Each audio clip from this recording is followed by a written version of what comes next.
नया पाने की चाहत में पुराना छूट जाता है, तुझे अपनाऊं तो मुझसे जमाना रूठ जाता है। मोहब्बत पढ़ने लिखने में बहुत आसान है, लेकिन मोहब्बत को निभाने में पसीना छूट जाता है।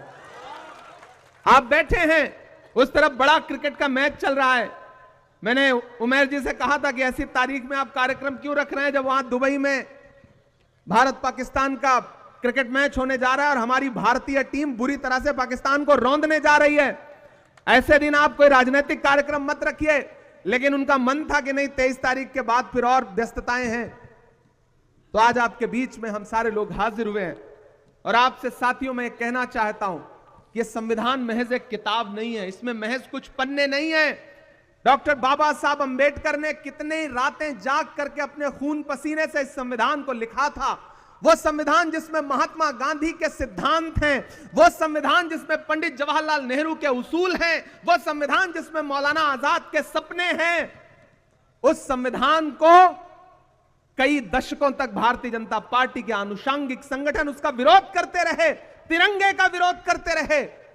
लेकिन आज स्थिति यह है कि जब वो इक्तिदार पर आए हैं, सत्ता पर आए हैं, तो एन केन प्रकार उस संविधान को कमजोर करना चाहते हैं।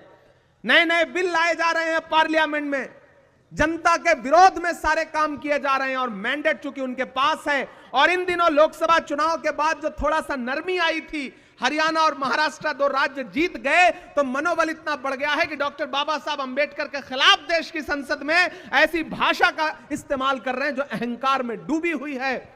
इसलिए साथियों, आपसे अनुरोध करता हूं कि इस बड़ी लड़ाई में कांग्रेस पार्टी के साथ खड़े होइए, अखिलेश भाई के साथ मिलकर के पूरा अल्पसंख्यक विभाग पूरे प्रदेश में, बिहार में जिस मजबूती के साथ आवश्यकता है, उनके कंधे से कंधा मिलाकर के, कांग्रेस कमेटी के कंधे से कंधा मिलाकर के पूरे प्रदेश के एक एक जनपद में, एक एक विधानसभा में जाने का काम करेगी। यह मैं आपको आश्वस्त करता हूं, यह मैं आपको भरोसा दिलाता हूं।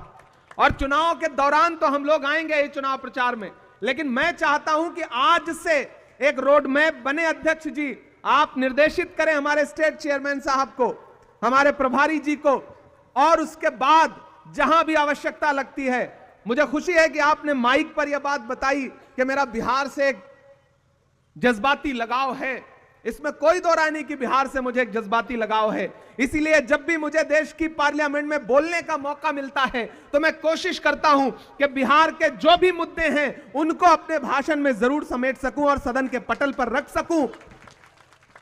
कुछ बातें हैं 15 मिनट का समय मिलता है, 10 मिनट का समय मिलता है, जो आप कह देते हैं, कुछ जो छूट जाती है वो मैं कह देता हूं।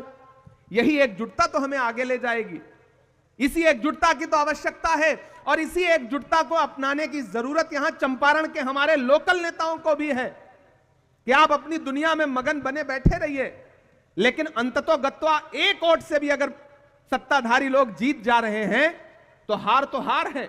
उसी देश की पार्लियामेंट में जो 48 वोट से, सिर्फ 48 वोट से चुनाव जीत के सांसद बन के आया है, वो भी बैठता है। और हमारा एक सांसद है जो 10.5 लाख वोट से असम से जीत के आया है, वो भी बैठता है। तो जीत है और हार है।